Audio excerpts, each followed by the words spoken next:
नमस्कार, रामात maths classes में आपका एक बार फिर स्वागत है। आज का जो वीडियो है उस वीडियो में हम बात करेंगे कक्षा 10 बोर्ड परीक्षा 2021 में आने वाले कुछ महत्वपूर्ण प्रश्नों के बारे में।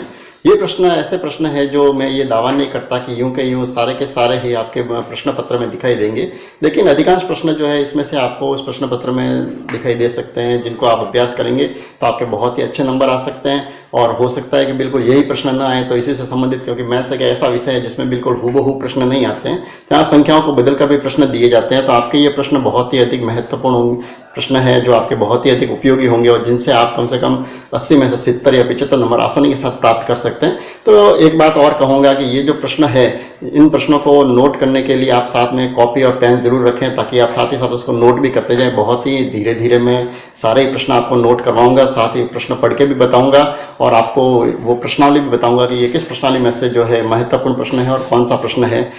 तो इंग्लिश मीडियम के जो छात्र हैं वो भी इस वीडियो को आसानी से देख सकते हैं, वो भी अपनी पुस्तक लिख के बैठे ताकि वो भी अपनी बुक में उनको नोट करते जाएं और अभ्यास करें अधिकतम। क्योंकि अगले जो वीडियो जो हम बनाएंगे क्योंकि नेक्स्ट जो हम वीडियो बनाएंगे उसमें हम इन्हीं महत्वपूर्ण प्रश्नों को हल करते हुए आगे बढ़ेंगे, तो आपके बहुत ही अच्छा एक अभ्यास बन जाएगा। कुछ साथी ऐसे हैं जो अभी शायद इस चैनल पर भी नए हैं, तो उनसे सबसे पहले तो मैं ये आग्रह करूंगा कि आप चैनल को सब्सक्राइब कर दीजिए, साथ ही बेल आइकन को भी दबा दीजिए, ताकि इससे जो नेक्स्ट अपन जो वीडियो जो बनाएंगे जो महत्वपूर्ण प्रश्नों के, तो उनका आपको कहीं भी आप मिस नहीं कर पाएंगे और उनका नोटिफिकेशन जो है वो आपको सबसे पहले मिल जाएगा। अगर आपको वीडियो अच्छा लगे तो आप लाइक जरूर करें और साथ ही अपने जो अन्य जो साथी हैं उनके साथ भी इस वीडियो को शेयर करें ताकि उन्हें भी इसका लाभ मिल सके। तो चलिए बिना समय गंवाए हम शुरू करते हैं आज का वीडियो।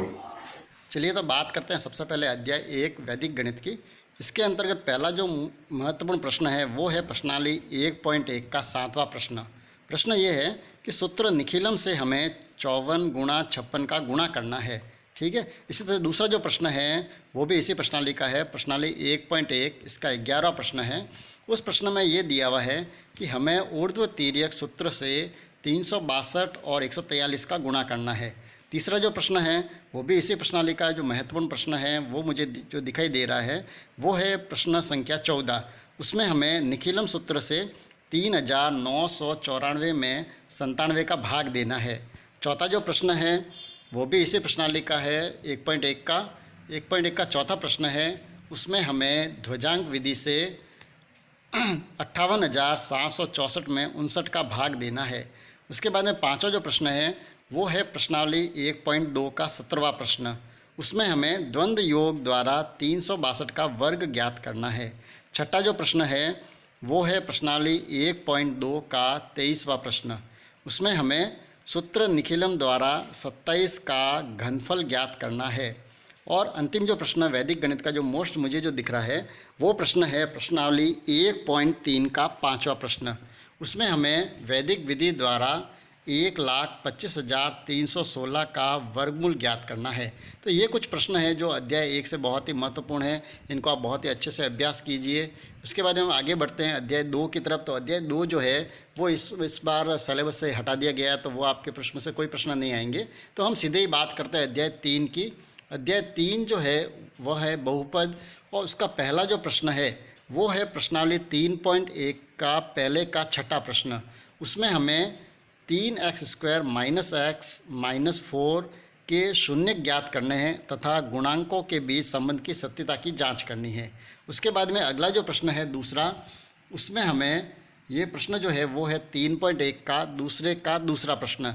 उसमें हमें एक द्विघात बहुपद ज्ञात करना है जिसके शून्यकों का योग तो √2 तथा गुणनफल 1/3 होना चाहिए।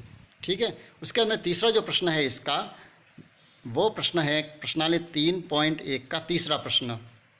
उसमें यदि द्विघात समीकरण f(x)² -8x + k के शून्यकों का वर्गों का योग 40 हो तो k का मान ज्ञात करना है। ठीक है, उसके बाद में चौथा जो प्रश्न मैंने लिया है वो है प्रश्नावली 3.4 का पहले का दूसरा प्रश्न। उसमें हमें पूर्ण वर्ग बनाने की विधि द्वारा 5x² -6x -2 = 0 को हल करना है। उसके बाद में पांचवा जो प्रश्न मैंने जो लिया श्रीधर आचार्य सूत्र द्विघाती सूत्र का उपयोग करना है। यह प्रश्न है प्रश्नावली 3.4 का दूसरे का छठा प्रश्न। उसमें हमें 1/x - 1/x - 2 = 3, जहाँ पर x = न तो 0 है न 2 है, उसके हमें मूल ज्ञात करने हैं। उसके बाद छठा जो प्रश्न है वो इसी प्रश्नावली का 3.4 का चौथा प्रश्न है, जिसमें ये दिया हुआ है कि दो संख्याओं के वर्गों का अंतर 45 है तथा छोटी संख्या का वर्ग बड़ी संख्या का 4 गुना है। तो हमें दोनों संख्याएं ज्ञात करनी है। और सातवां जो प्रश्न है वो प्रश्न 3.5 का दूसरे का पहला प्रश्न है, जिसमें हमें द्विघात समीकरण kx कोष्टक x-2 + 6 = 0 में k का वह मान ज्ञात करना है जिससे उसके मूल वास्तविक और बराबर हो। ठीक है, हम आगे बढ़ते हैं प्रश्नावली 4 की तरफ। अध्याय 4 जो है दो चरों वाले रैखिक समीकरण एवं असमीकाय। इसमें पहला जो प्रश्न है वो है प्रश्नावली 4.1 में तीसरे का पहला प्रश्न, जिसमें हमें निम्न रैखिक समीकरण के युग्मों को आलेखीय यानी ग्राफ विधि द्वारा हल करना है तथा उन बिंदुओं के निर्देशांक भी ज्ञात करने हैं जहां इनके द्वारा निरूपित रेखाएं y अक्ष को काटती है। इसमें दो समीकरण दिए हुए हैं। पहला दिया हुआ है 2x - 5y + 4 = 0 और दूसरा दिया हुआ है 2x + y - 8 = 0। इसके साथ ही दूसरा जो प्रश्न है वो भी इसी प्रश्नावली का है, 4.1 का चौथा प्रश्न। निम्न रैखिक समीकरण युग्म को आलेखीय विधि द्वारा हल कीजिए तथा y अक्ष तथा युग्म द्वारा निरूपित रेखाओं से निर्मित त्रिभुज के शीर्षों के निर्देशांक ज्ञात कीजिए। तो ये जो प्रश्न है इसमें भी दो समीकरण दिए हुए, तो 4x - 5y = 20 और एक दिया हुआ है 3x + 5y = 15। तो इस तरह से हमें इस प्रश्नावली के केवल दो ही प्रश्न हल करने हैं।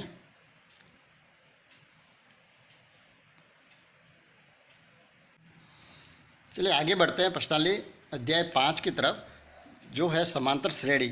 इसका पहला जो प्रश्न है वो है प्रश्नावली 5.1 में दूसरे का छठा प्रश्न।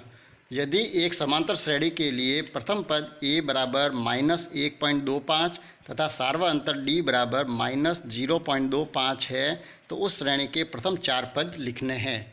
ठीक है, दूसरा जो प्रश्न है इसका वो है प्रश्नावली 5.2 का दूसरे का पहला। उसमें हमें एक समांतर श्रेणी दी हुई है 21, 18, 15। इसी क्रम में इसका कौन सा पद -81 है यह हमें ज्ञात करना है। तीसरा जो प्रश्न मोस्ट है वो है प्रश्नावली 5.2 का तीसरा प्रश्न।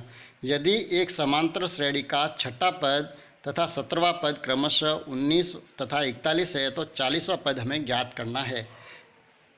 चौथा जो प्रश्न है वो है प्रश्नावली 5.2 का पाँचवा प्रश्न। यदि किसी समांतर श्रेणी का तीसरा पद 16 है तथा सातवां पद पाँचवें पद से 12 अधिक है तो समांतर श्रेणी ज्ञात करनी है। उसके बाद में पाँचवा जो प्रश्न मैंने जो लिया है वो है प्रश्नावली 5.2 का छठा प्रश्न, जिसमें हमें 3 अंकों की कितनी संख्याएं 7 से विभाज्य है ये हमें ज्ञात करनी है। उसके बाद में अंतिम जो प्रश्न लिया है वो है हमें एक समांतर श्रेणी दी हुई है 10, 7, 4। इसी क्रम में अंतिम पद उसका दिया हुआ है -62 का अंतिम पद से 11वां पद हमें ज्ञात करना है। ये जो प्रश्न है ये है प्रश्नावली 5.2 का 7वां प्रश्न। तो ये कुछ प्रश्न हैं जो अध्याय 5 में मोस्ट है, तो इनको आप अच्छी तरह से अभ्यास कीजिए। फिर भी इसमें मान लो आपको कहीं करने में दिक्कत आए तो आप कमेंट्स में ज़रूर लिखें, ताकि हम अगले जो वीडियो जो बनाएंगे उस वीडियो में हम इसी तरह क्रम में चलते जाएंगे और जब पांचों प्रश्नावली हल करेंगे उस समय मैं इन प्रश्नों को हल करूंगा, तो आपकी बिल्कुल भी इसमें कोई समस्या नहीं रहेगी। चलिए आगे बढ़ते हैं अध्याय 6 की तरफ। अध्याय 6 जो है वो है त्रिकोणमितीय अनुपात। इसमें हमें मान ज्ञात करने हैं। पहला जो प्रश्न मैंने लिया है वो है इसमें प्रश्नावली 6.1 का तीसरा प्रश्न। उसमें ये दिया हुआ है sin square 30 degree plus 2 cos square 45 degree plus 3 tan square 60 degree. उसके बाद में अगला जो प्रश्न है दूसरा वो दिया हुआ है इसी प्रश्नावली का 10वां प्रश्न है, वो है 2 tan 30 डिग्री अपॉन में 1 माइनस tan स्क्वायर 30 डिग्री। तो ये जो प्रश्न है ये मोस्ट प्रश्न है। उसके बाद में तीसरा जो प्रश्न मोस्ट लिया है वो है 6.1 का 7वां प्रश्न। उसमें ये दिया हुआ है 4/cot square 30 degree plus 1/sin square 30 degree minus cos square 45 degree. और अंतिम जो प्रश्न लिया है वो है प्रश्नावली 6.1 का 5वां प्रश्न, जिसमें ये दिया हुआ है 5 cos square 60 degree plus 4 sin square 30 degree plus tan square 45 degree upon में दिया हुआ है sine square 30 degree plus cos square 45 degree. साथ ही एक प्रश्न और है जो इस प्रश्नावली का मुझे काफ़ी अच्छा लगा और जो इस बार आने की पूरी संभावना लग रही है। वो प्रश्न है, यदि साइन 2x बराबर sine 60 cos 30 minus cos 60 minus sine 30 हो तो x का मान ज्ञात कीजिए। ये जो प्रश्न है ये है प्रश्नावली 6.1 में 11वें का दूसरा प्रश्न, जो काफ़ी अच्छा प्रश्न है। तो इस बार आने की इसकी पूरी संभावना है। अध्याय 7 की तरफ हम आगे बढ़ते हैं। अध्याय 7 जो है वो है त्रिकोणमितीय सर्वसमीकाय, और इसमें अधिकांशतः सिद्ध करने वाले ही प्रश्न आते हैं। तो जो अच्छे प्रश्न हैं उन पे हम एक बार नज़र डाल देते हैं। तो पहला जो प्रश्न मैंने लिया है वो है प्रश्नावली 7.1 का छठा प्रश्न, जिसमें ये दिया हुआ है 1 minus sine theta upon 1 plus sine theta का रूट दिया हुआ है और हमें sec theta minus tan theta सिद्ध करना है। दूसरा जो प्रश्न है वो इसी प्रश्नावली का 8वां प्रश्न है, जिसमें दिया हुआ है tan alpha plus tan beta upon cot alpha plus cot beta equal to में हमें प्रूव करना है टेन अल्फ़ा टेन बीटा। ठीक है। तीसरा जो प्रश्न लिया है मैंने वो है इसी प्रश्नावली 7.1 का 9वां प्रश्न, जिसमें ये दिया हुआ है 1 plus sine theta upon cos theta plus cos theta upon 1 plus sine theta equal to लाना है हमें 2 सेक थीटा। ठीक है। उसके बाद में चौथा जो प्रश्न है वो इसी प्रश्नावली का 17वां प्रश्न है, sine theta upon 1 minus cos theta equal to है 1 plus cos theta upon sine theta. उसके बाद में पाँचवा जो प्रश्न है वो इसी प्रश्नावली का 21वां प्रश्न है, जिसमें ये लिखा हुआ है sine A plus cosec A का whole square plus cos A plus sec A का होल स्क्वायर और इजिकल टू में हमें लाना है 7 plus tan square A plus cot square A. ठीक है। नेक्स्ट जो प्रश्न है छठा वो है इसी प्रश्नावली का 19वां प्रश्न, जिसमें ये दिया हुआ है sine square theta cos theta plus tan theta sine theta plus cos cube theta equal to लाना है हमें सेक थीटा। और अंतिम जो प्रश्न है 7वां वो है इसी प्रश्नावली का 27वां प्रश्न, जिसमें दिया हुआ है cosec A minus sine A bracket sec A minus cos A equal to में दिया 1 upon tan A plus cot A. तो इस तरह से ये जो प्रश्न है वो अध्याय 7 में से मोस्ट प्रश्न, इनको आप अधिकाधिक अभ्यास करें। आगे बढ़ते हैं अध्याय 8 की तरफ। अध्याय 8 जो है वो है ऊंचाई और दूरी। तो इसमें जो पहला जो प्रश्न है, क्योंकि इसमें वैसे प्रश्नावली एक ही प्रश्नावली दी हुई है केवल विविध प्रश्नमाला, तो उसी के प्रश्न मैंने इसमें लिए हैं। तो पहला जो प्रश्न लिया है मैंने वो है विविध प्रश्नमाला 8 का 11वां प्रश्न। उसमें एक दिया हुआ है एक मीनार क्षैतिज समतल पर ऊर्ध्वाधर खड़ी है यदि सूर्य का उन्नयन कोण 30 डिग्री हो और मीनार की छाया की लंबाई 45 मीटर हो तो मीनार की ऊंचाई ज्ञात करनी है। ठीक है। दूसरा जो प्रश्न है वो इसी प्रश्नावली का 16वां प्रश्न है, जिसमें ये लिखा हुआ है कि एक समतल जमीन पर खड़ी मीनार की छाया उस स्थिति में 40 मीटर अधिक लंबी हो जाती है जबकि सूर्य का 49 कोण 60 डिग्री से घटकर 30 डिग्री हो जाता है, तो मीनार की हमें ऊंचाई ज्ञात करनी है। ठीक है। तीसरा जो प्रश्न है वो प्रश्न है विविध प्रश्नमाला 8 का 18वां प्रश्न, जिसमें हमें ये दिया हुआ है कि 1.5 मीटर लंबा एक लड़का 30 मीटर ऊंचे एक भवन से कुछ दूरी पर खड़ा हो। जब वह ऊंचे भवन की ओर जाता है तब उसकी आँख से भवन के शिखर का उन्नयन कोण 30 डिग्री से 60 डिग्री हो जाता है। बताइए वह भवन की ओर कितनी दूरी तक चलकर गया है। ठीक है। ये बहुत ही अच्छा प्रश्न है, इस बार आने की इसकी पूरी संभावना है। उसके बाद चौथा जो प्रश्न है वो इसी प्रश्नावली का 21वां प्रश्न है, जिसमें ये दिया गया एक झील में पानी के तल से 20 मीटर ऊंचे एक बिंदु ए से एक बादल का उन्नयन कोण 30 डिग्री है।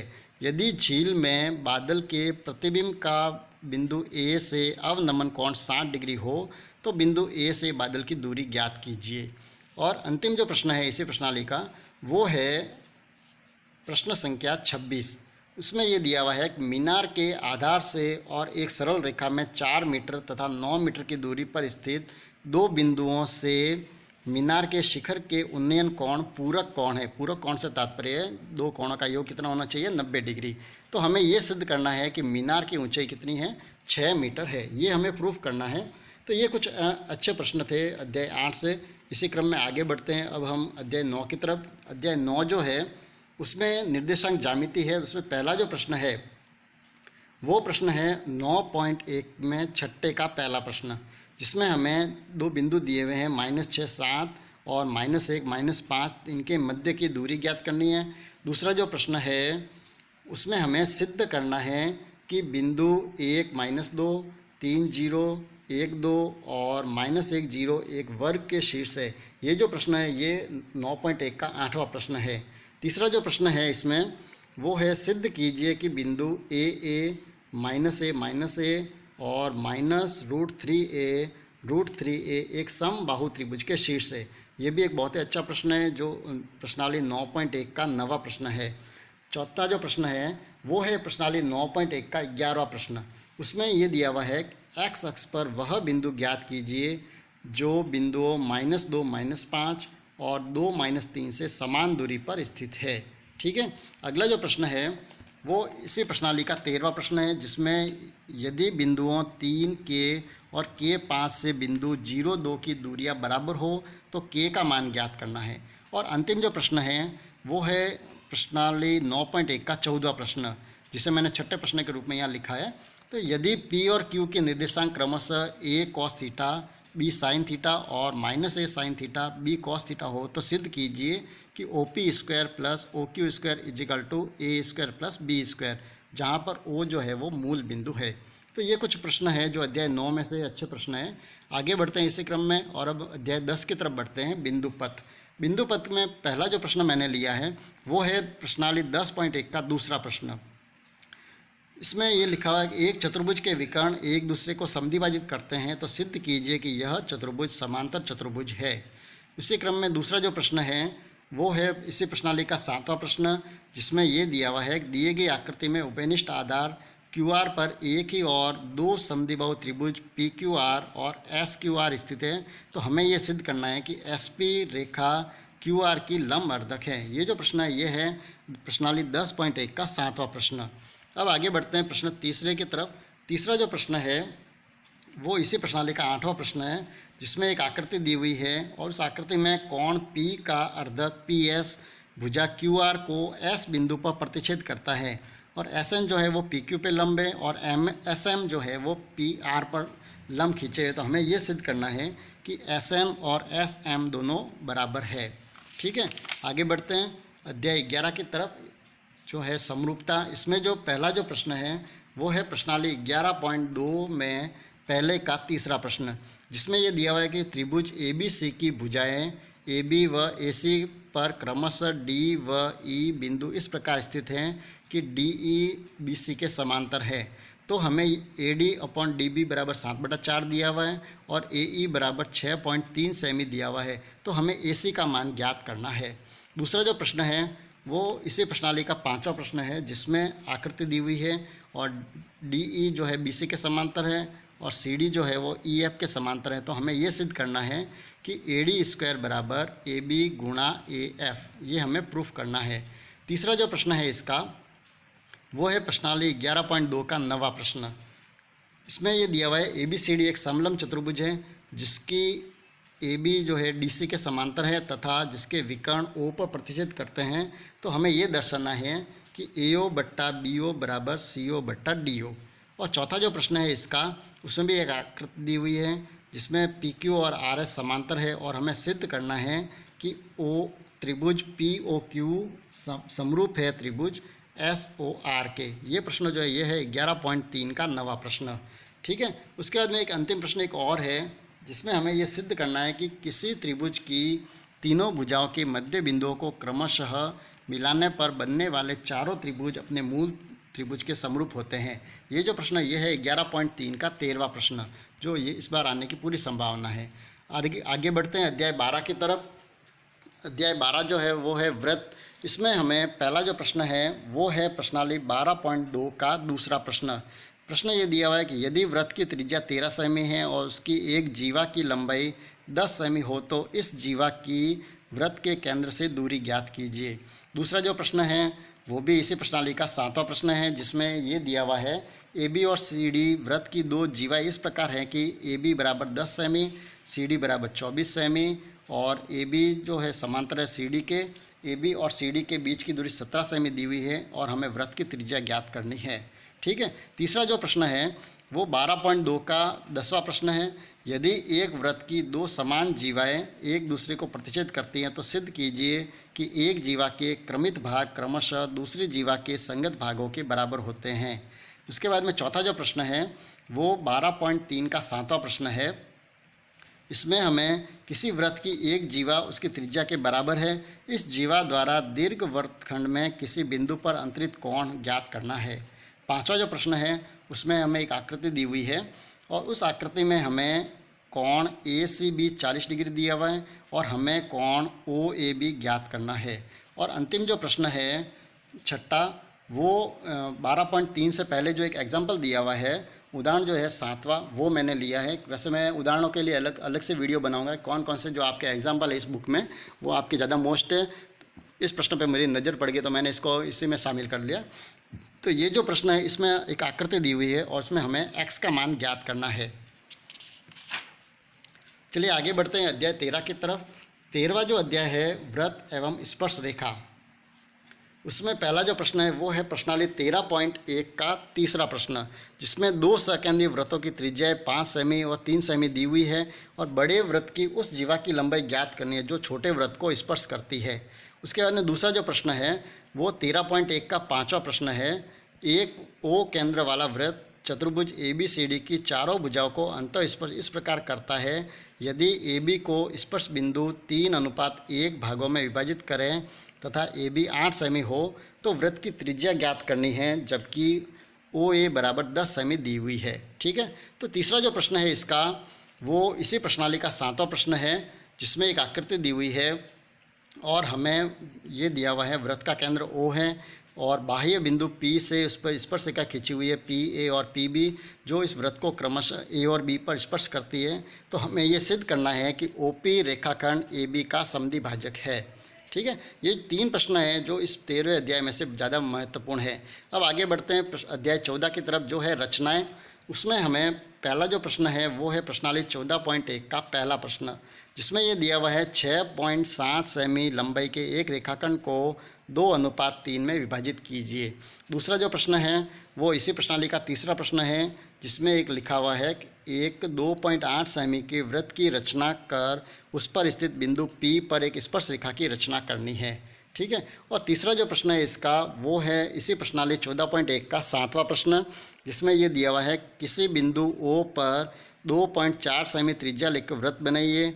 इसमें 60 डिग्री का कोण बनाती हुई 2 त्रिज्याएं OA और OB की रचना करके A व B पर स्पर्श रेखाओं की रचना कीजिए जो परस्पर T बिंदु पर प्रतिच्छेद करती है, और हमें कोण ATP को भी नाप के उसका मान बताना है। चौथा जो प्रश्न है वो इसी प्रश्नावली का 8वां प्रश्न है, जो बहुत ही अच्छा प्रश्न है। उसमें ये लिखा हुआ है कि एक 13.2 सेमी त्रिज्या का वृत्त खींचिए, उस पर 2 स्पर्श रेखाएं इस प्रकार खींचिए कि वे परस्पर 60 डिग्री के कोण बनाती हो। और इसी का एक विपरीत प्रश्न एक और दिया हुआ है, जिसमें 5वां प्रश्न है, उसमें 14.1 का ये 9वां प्रश्न है। इसमें एक वृत्त 3 सेमी त्रिज्या का खींचना है, जिसके केंद्र O से 5 सेमी दूर स्थित बिंदु P से 2 स्पर्श रेखाओं की रचना करनी है। तो ये जो अंतिम जो 2 प्रश्न है, दोनों ही प्रश्न मोस्ट है और हमेशा ये बोर्ड एग्जाम में आते रहते हैं, तो आप इनका बहुत ही अच्छे से अभ्यास कीजिए। आगे बढ़ते हैं अध्याय 15 की तरफ। अध्याय 15 जो है उसमें पहला जो प्रश्न मैंने लिया है वो है प्रश्नावली 15.1 का दूसरा प्रश्न, जिसमें एक वृत्त की परिधि 44 मीटर दी हुई है और हमें वृत्त का क्षेत्रफल ज्ञात करना बहुत ही छोटा सा प्रश्न है। दूसरा जो प्रश्न है वो इसी प्रश्नावली का 6वां प्रश्न है, जिसमें एक वृत्त की परिधि एक वर्ग के परिमाप के बराबर है। यदि वर्ग का क्षेत्रफल 484 वर्ग मीटर है तो वृत्त का क्षेत्रफल ज्ञात कीजिए।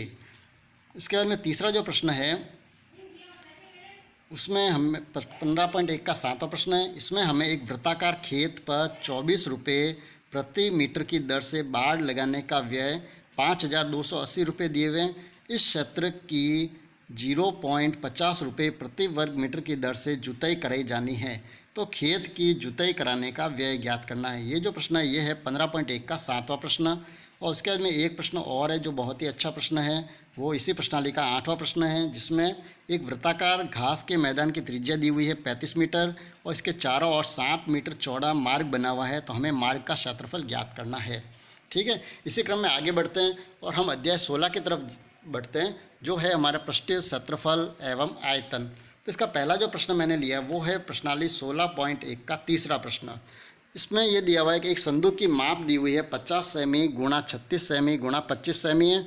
इस संदूक का कवर बनाने के लिए कितने वर्ग सेंटीमीटर कपड़े की आवश्यकता होगी।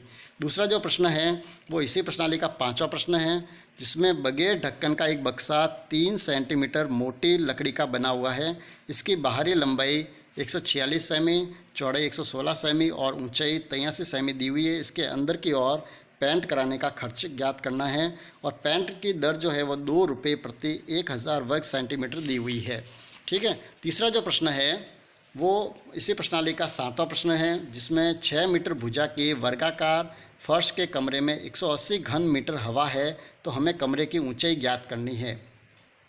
चौथा जो प्रश्न है वो 16.1 का 9वां प्रश्न दिया हुआ है, जिसमें 10 मीटर लंबे, 8 मीटर चौड़े और 6 मीटर ऊंचे कमरे में अधिक से अधिक कितनी लंबी छड़ रखी जा सकती है, ये हमें ज्ञात करनी है। इसी का 5वां जो प्रश्न मैंने लिया है वो है 16.1 का 11वां प्रश्न। इसमें एक दीवार की लंबाई, चौड़ाई और ऊंचाई क्रमशः 5 मीटर, 30 सेंटीमीटर और 3 मीटर दिए हुए हैं। दीवार को बनाने में 20 centimetre into 10 semi into 7.5 semi माप की कितनी ईंटों की आवश्यकता होगी, ये हमें संख्या ज्ञात करनी है। छठा जो प्रश्न है वो है प्रश्नावली 16.2 का तीसरा प्रश्न। इसमें एक बेलन के सिरे का क्षेत्रफल 154 वर्ग सेमी दिया हुआ है और इसकी ऊंचाई 21 सेमी दी हुई है, तो हमें बेलन का आयतन एवं वक्र पृष्ठीय क्षेत्रफल ज्ञात करना है।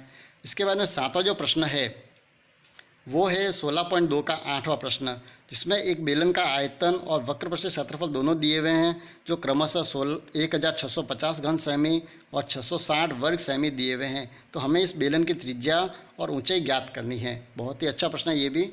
उसके बाद में 8वां जो प्रश्न मैंने लिया वो है 16.2 का 12वां प्रश्न।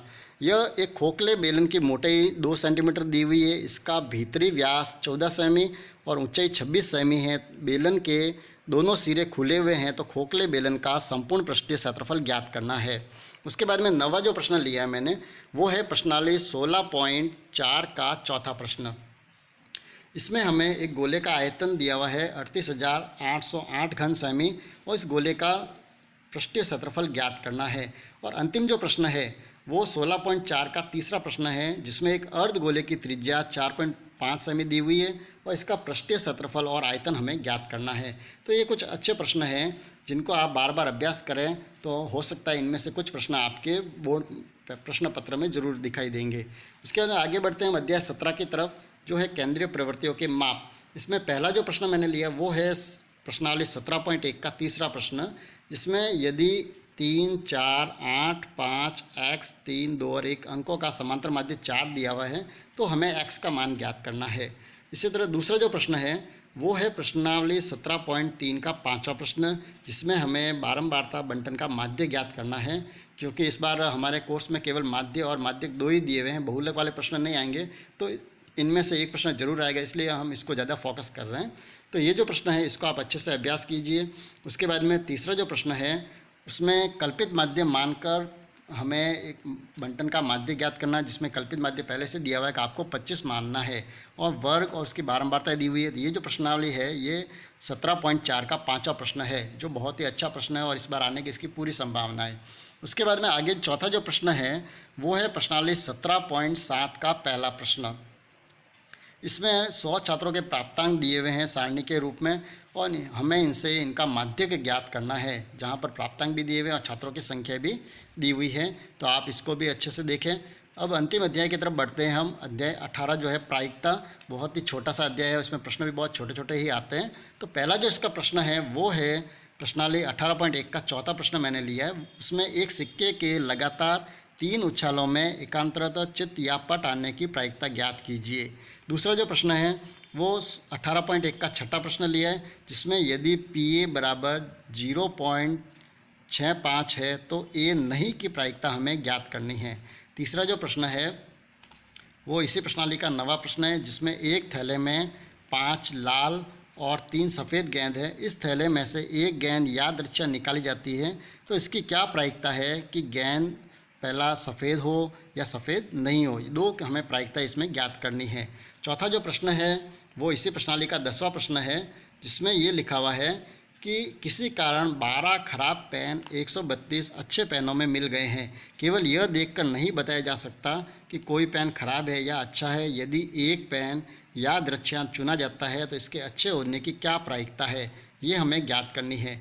और अंतिम जो प्रश्न है वो प्रश्नावली 18.1 का 11 प्रश्न है, जिसमें हमें 52 पत्तों की अच्छी तरह से फेंटी गई एक गड्डी में से एक पत्ता निकालना जिसकी हमें प्रायिकता ज्ञात करनी है। तो पहला जो दिया हुआ जिसमें दिया हुआ है पान का इक्का, उसकी प्रायिकता बतानी है। दूसरा जो है हुकुम का पत्ता, उसकी प्रायिकता बतानी है। तीसरा जो है वो लाल रंग का गुलाम, उसकी प्रायिकता बतानी है। और चौथा जो है तस्वीर वाला पन्ना, तस्वीर वाला पन्ने से तात्पर्य है बादशाह, बेगम या गुलाम जो है उन पत्तों की हमें प्रायिकता बतानी है कि एक ताश में ये कितने पत्ते होते हैं। तो ये बहुत ही अच्छे प्रश्न हैं जो मैंने इसमें संकलन किया है, तो आप इनको बहुत ही अच्छे से अभ्यास कीजिए। सबसे पहले तो आप इनको एक बार या तो अपनी बुक में नोट कर लीजिए या किसी पेज पर इनको एक साथ आप लिख लीजिए, और उसके बाद में आप चाहे तो इसका स्क्रीनशॉट भी लेके आप इनको सेव कर सकते हैं अपने फ़ोन में, और फिर इनको आप अच्छे से अभ्यास कीजिए। क्योंकि अगला जो वीडियो होगा उस वीडियो में हम इसी क्रम में आगे बढ़ेंगे, और जो महत्वपूर्ण जो प्रश्न है इन प्रश्नों को हम क्रमशः वीडियो के द्वारा करते जाएंगे। तो अगर कुछ साथी ऐसे हैं जो अभी तक इस चैनल से नहीं जुड़े हैं तो उनसे आग्रह करूंगा कि आप चैनल को सब्सक्राइब कर दीजिए और बेल आइकन को भी दबा दीजिए, ताकि इनका नोटिफिकेशन आपको मिलेगा और आप किसी भी वीडियो से मिस नहीं होंगे। धन्यवाद।